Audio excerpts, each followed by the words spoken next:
আগামীকাল রাজধানী ঢাকায় আবার বিএনপি ও আওয়ামী লীগের সমাবেশ, জানিয়ে উত্তপ্ত রাজনীতির মাঠ। একই দিনে মাঠে নামতে চায় বেশ কয়েকটি রাজনৈতিক দল।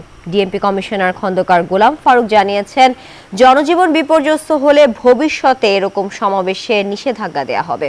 এবার পবিত্র আশুরা নিয়ে নিরাপত্তা ঝুঁকি না থাকলেও পুলিশ কঠোর অবস্থানে থাকবে বলেও জানান তিনি।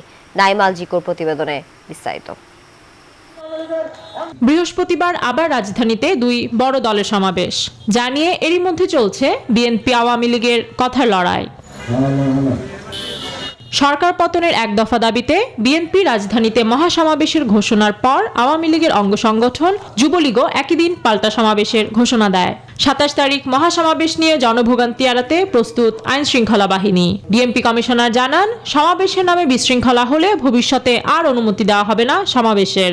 সমাবেশ স্থলে দলীয় লোকজনদের লাঠিসোঁঠা ও ব্যাগ না আনতে অনুরোধ করেন তিনি। নিরাপত্তার স্বার্থে আমি আপনাদের মাধ্যমে সবগুলো রাজনৈতিক দলকে অনুরোধ করব যে আপনারা সমাবেশ করেন, কিন্তু জনগণকে কষ্ট না দেওয়া।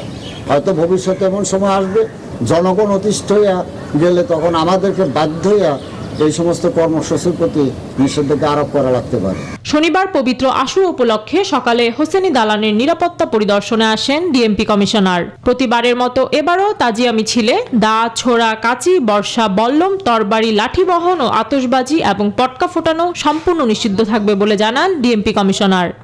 আমরা এই পুরো এলাকাটা সিসি ক্যামেরার আওতায় নিয়ে এসেছি।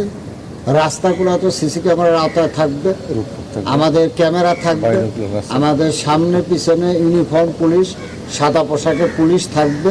জানান, এবারের আশুরাকে ঘিরে কোনো নিরাপত্তা ঝুঁকি নেই, তবে সবাইকে সতর্ক থাকার আহ্বান জানান ডিএমপি কমিশনার।